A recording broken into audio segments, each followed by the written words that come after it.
Everyone, ময়ূরীস কিচেনে তোমাদের স্বাগত জানাই। আজকে একটা নিরামিষ রেসিপি নিয়ে চলে এসেছি, আলু সোয়াবিন। তোমরা দেখতে থাকো প্রথম থেকে শেষ পর্যন্ত। প্রথমে আমি গরম জলে সোয়াবিনটা ভিজিয়ে রাখবো 10 মিনিট।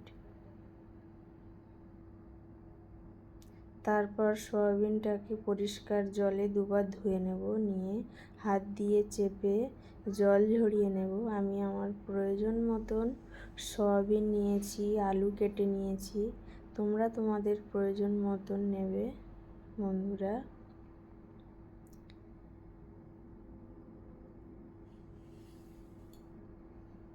টমেটো কেটে নিয়েছি, মশলা করব বলে সব কিছু নিয়েছি।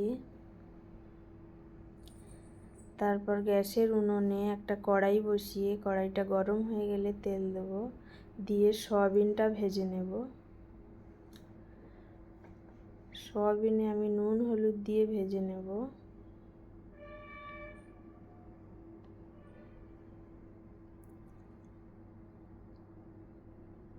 উনুনের আঁচটা তোমরা লো থেকে মিডিয়াম ফ্লেমে রাখবে।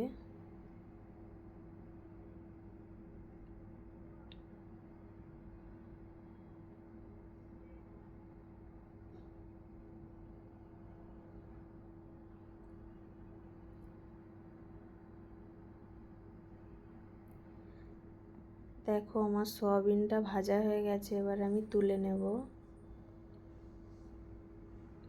এবার কড়াইতে তেল দিয়ে আলুটাও ভেজে নেব।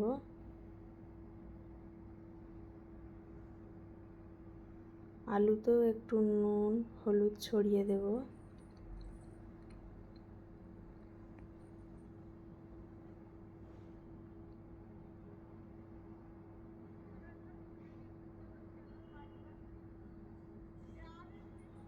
দিয়ে ভেজে নেব ভালো করে। তারপর ওদিকে আমি একটা পেস্ট বানিয়ে নেব। আদা, কাঁচা লঙ্কা, শুকনো লঙ্কা, জিরে, ধনে, গোলমরিচ মিক্সচারে দিয়ে দেব, দিয়ে একটা মশলা করে নেব। তারপর দেখো আমি চলে এলাম, আমার আলুটা ভাজা হয়ে গেছে, এবার আমি তুলে নেব।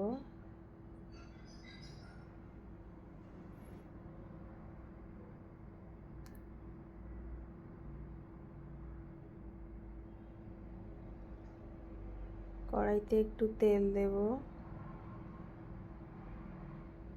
দিয়ে ফোড়ন তেজপাতা দিয়ে দেব, দিয়ে একটু নেড়ে নেব।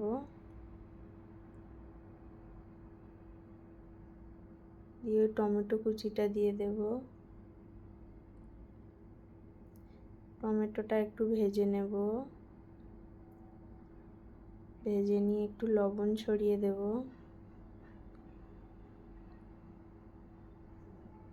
তারপর ওই বাটা মশলাটা দিয়ে দেব, আদা, কাঁচা লঙ্কা, জিরে, ধনে, গোলমরিচ, শুকনো লঙ্কা।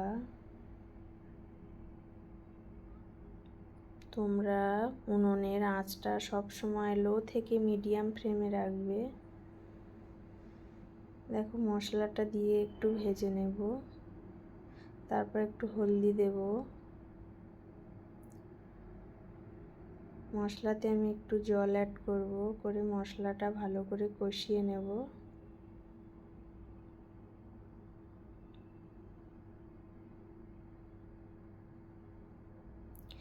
মশলাটা কষানো হয়ে গেছে। একটু চিনি ছড়িয়ে দেব।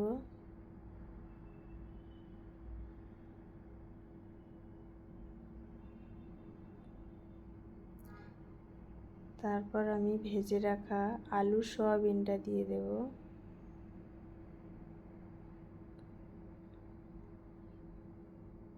দিয়ে আরও একটু ভালো করে কষে নেব, যাতে আমার মশলাটা আলু সোয়াবিনের সঙ্গে ভালোভাবে মিশে যায়।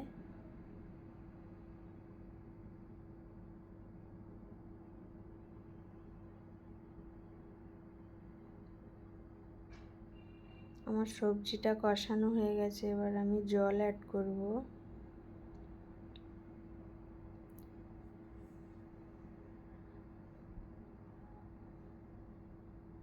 আমি আমার প্রয়োজন মতন জল দিয়েছি, তোমরা তোমাদের প্রয়োজন মতন জল অ্যাড করবে বন্ধুরা। এবার আমি উনুনের আঁচটা বাড়িয়ে 6 থেকে 7 মিনিট ফুটিয়ে নেব। ঢাকনা দিয়ে ঢাকিয়ে দেব।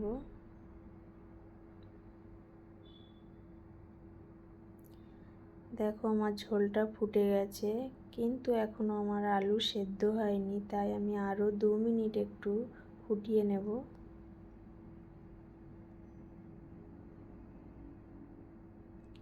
তারপর আমি একটু নুন ছড়িয়ে দিলাম। তোমরা তোমাদের প্রয়োজন মতন লঙ্কা লবণ ব্যবহার করবে। তারপর একটু ভাজা মশলা দিয়ে দিলাম। দেখো আমার তরকারিটা প্রায় রেডি হয়ে গেছে। এবার আমি নামিয়ে নেব। আজকের আমার এই রেসিপিটা তোমাদের যদি ভালো লেগে থাকে তাহলে অবশ্যই একটা লাইক কমেন্ট করবে এবং আমার পেজটা ফলো করে নেবে। সবাই ভালো থেকো বন্ধুরা।